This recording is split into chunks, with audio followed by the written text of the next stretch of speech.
Today, our creation force is a multi-topic way. We're here to learn from basics, Nick from camping, and the last characters walk around together.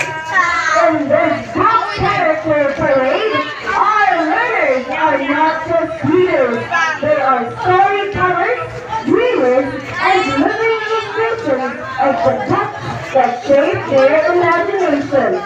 So sit back, open your hearts like an eager new chapter, and let the magic of reading unfold right before your eyes.